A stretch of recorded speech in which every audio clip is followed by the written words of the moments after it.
Assalamualaikum warahmatullahi wabarakatuh. Hai, selamat bertemu kembali di channel Ibu Nita. Nah, kali ini kita akan belajar lagi ya tentang materi seni tari. Sebelum menyaksikan video ini, jangan lupa like, komen, dan subscribe ya. Selamat menyaksikan dan selamat belajar. Nah, pada kali ini kita akan membahas materi seni tari di kelas 7, yaitu unsur utama dan unsur pendukung pada tari. Ya, bersama saya Eltrianita SPD. Nah, yuk kita simak materinya. Baik, kita mulai dari pengertian seni tari dulu ya.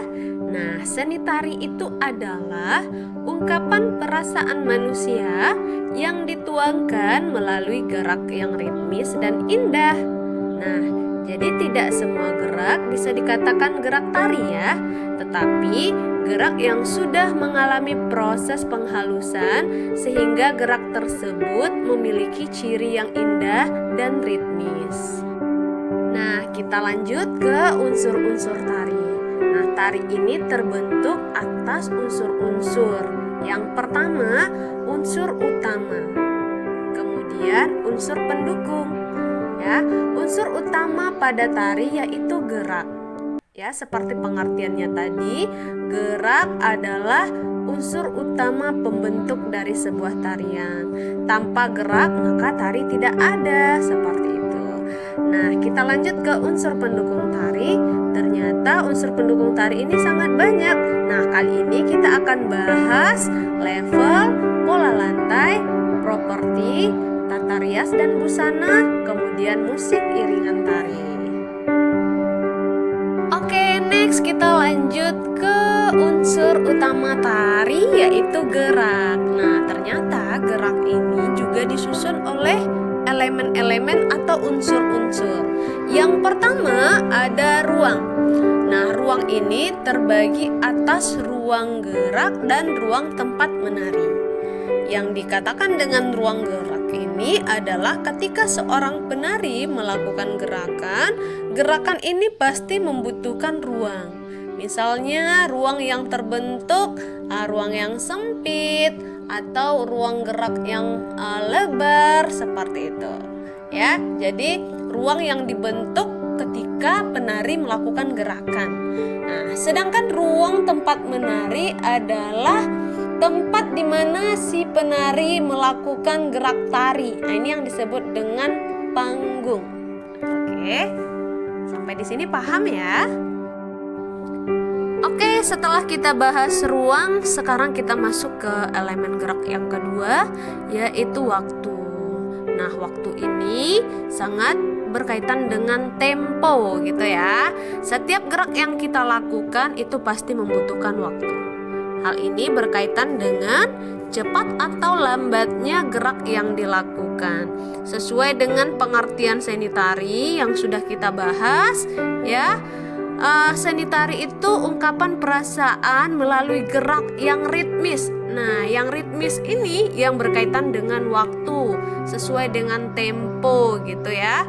Nah, berhubungan dengan cepat atau lambatnya gerak yang kita lakukan.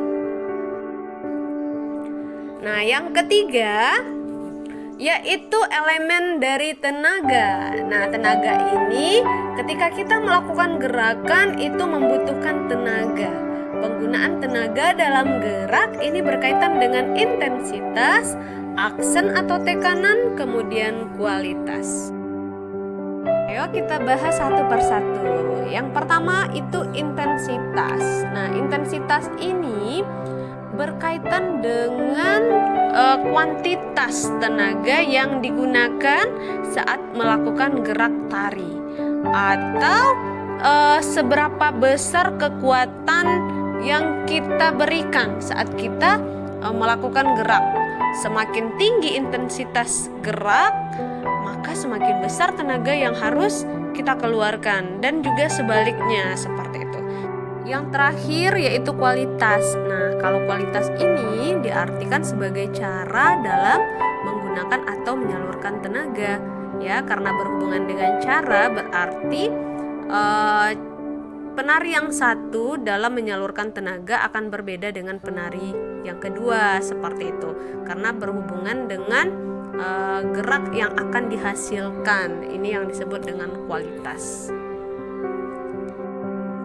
Bagaimana, masih semangat? Ayo kita lanjut ke unsur pendukung tari. Nah, tadi kita sudah bahas tentang unsur utama yaitu gerak. Nah, sekarang kita bahas unsur pendukung tari.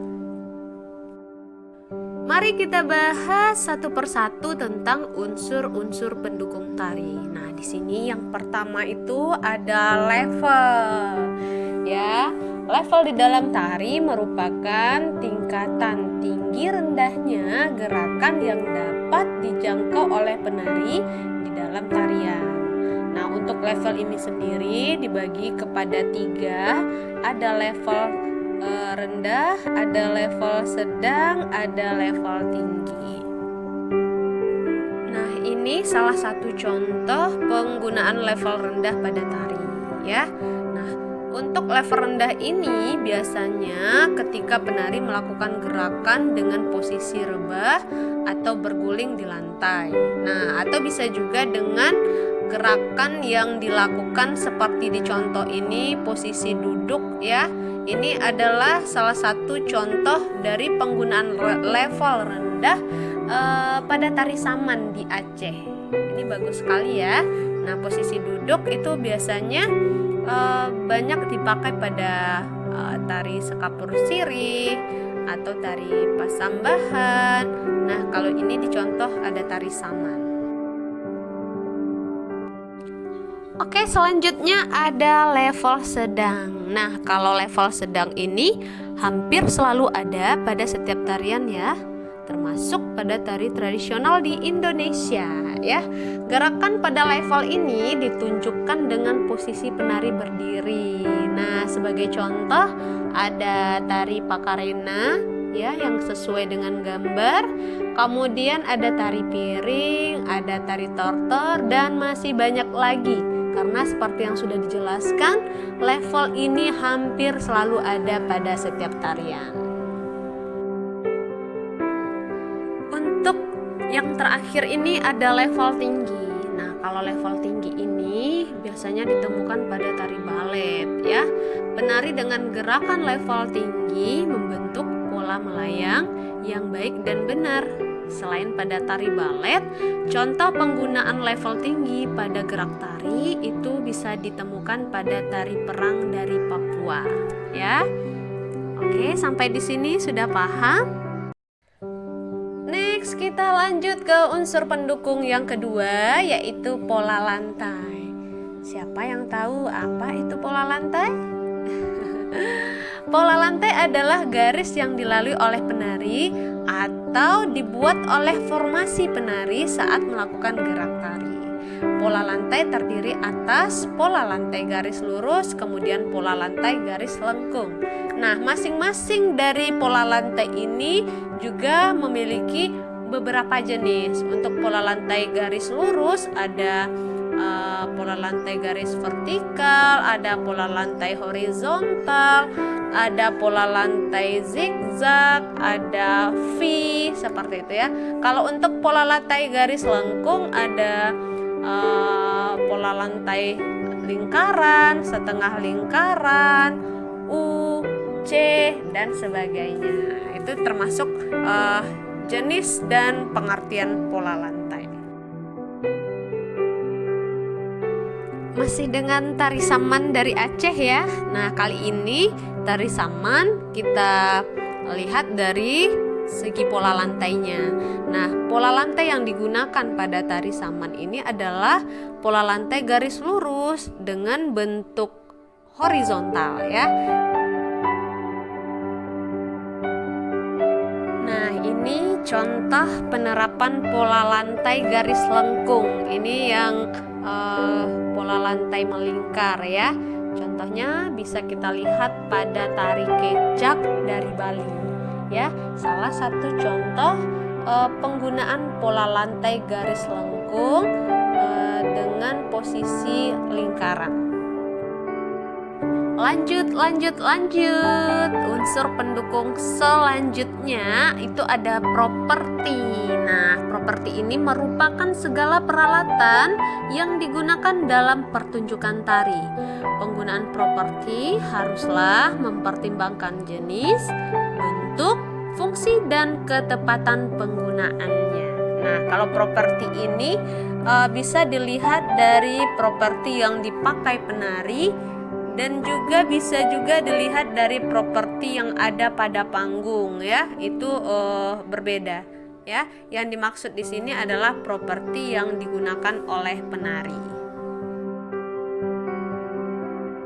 Nah, ini salah satu contoh tari piring dari Sumatera Barat. Sesuai namanya, tari ini menggunakan properti berupa piring. Ya, jadi setiap gerakan pada tari piring ini semakin diperindah dan dipercantik dengan penggunaan piring yang dipakai oleh penari, ya.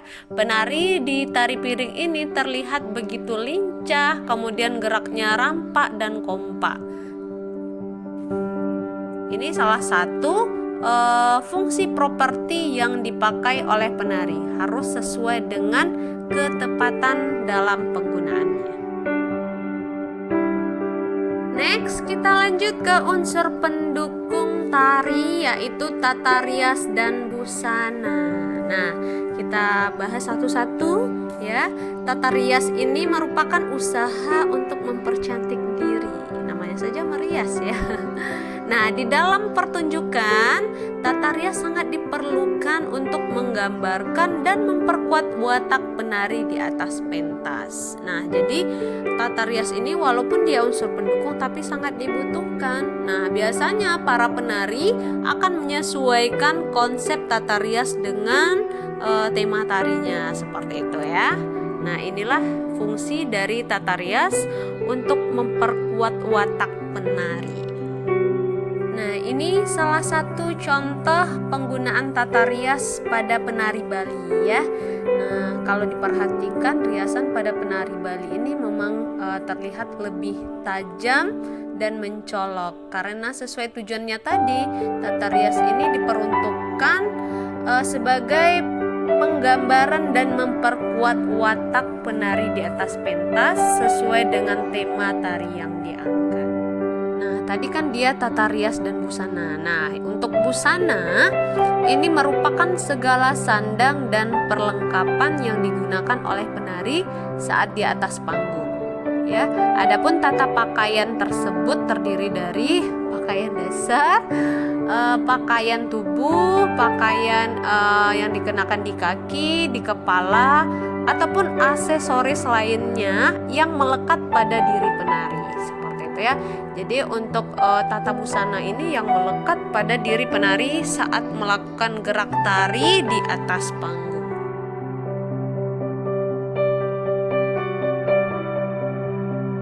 Next, unsur pendukung tari yang terakhir ada musik atau iringan tari, ya.